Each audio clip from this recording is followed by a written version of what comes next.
కర్నూలులో హాకీ క్రీడా Olympic day సందర్భంగా పోటీలు నిర్వహిస్తున్న మన హాకీ అసోసియేషన్ సెక్రటరీ మన సుధీర్ సారు స్పోర్ట్స్ కమ్యూనిటీలో సొసైటీలో అన్ని రకాల స్పోర్ట్స్ ఉపయోగపడతాయి. అందులో స్పోర్ట్స్ ఆడడం వల్ల బాడీకి ఎక్సర్సైజ్, ఫిజికల్ ఎక్సర్సైజ్ జరుగుతుంది. కొత్త వాళ్ళతో మనం కలుస్తాం, ఒక స్నేహభావం డెవలప్ అవుతుంది. అంటే ఈ ఇయర్ ఒలింపిక్ డే స్లోగన్ ఏమంటే లెట్ అస్ మూవ్ అని. అంటే కమాన్ ముందుకు పోదాం, పదండి ముందుకు అన్నారు. సో ఆ రకంగా ముందుకు నడవాలి, లెట్ అస్ మూవ్ అనేది slogan 2025 Olympic day slogan. So ఆ రకంగా మనం కూడా ఎన్నో రకాల ముందుకు పోవాలంటే మన బాడీ సహకరించాలి. ఈ మధ్యనే సెడెంటరీ లైఫ్ స్టైల్, ఒంటరితనం అనేది ఒక పాండమిక్ లాగా అయిపోయింది ఇప్పుడు.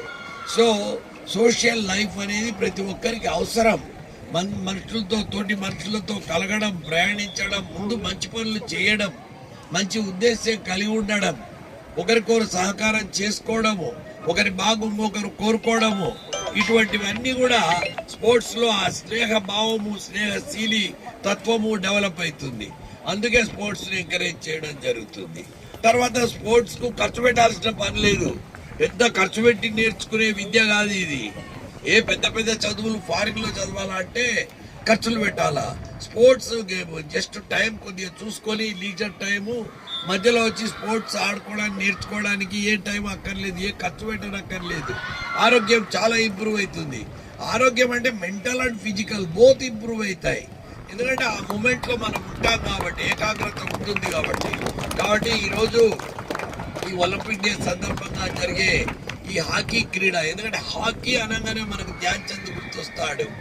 అంటే ఆయన మహానుభావుడు సింగిల్ హ్యాండెడ్గా హాకీని వరల్డ్ ఫేమస్ చేసినాడు.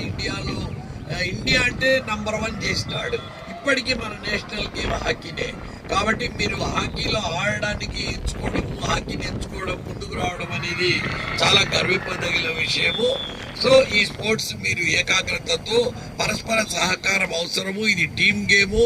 ఆ రకంగా ముందుకు వెళ్ళి ఈ స్పోర్ట్స్ను మీరు పార్టిసిపేట్ చేసి మెడల్స్ అందుకోవాలని, ఈ స్పోర్ట్స్ గేమ్స్ను ఈ కర్నూలులో the moving spirit behind the sports activity is Ramanjaneyulu.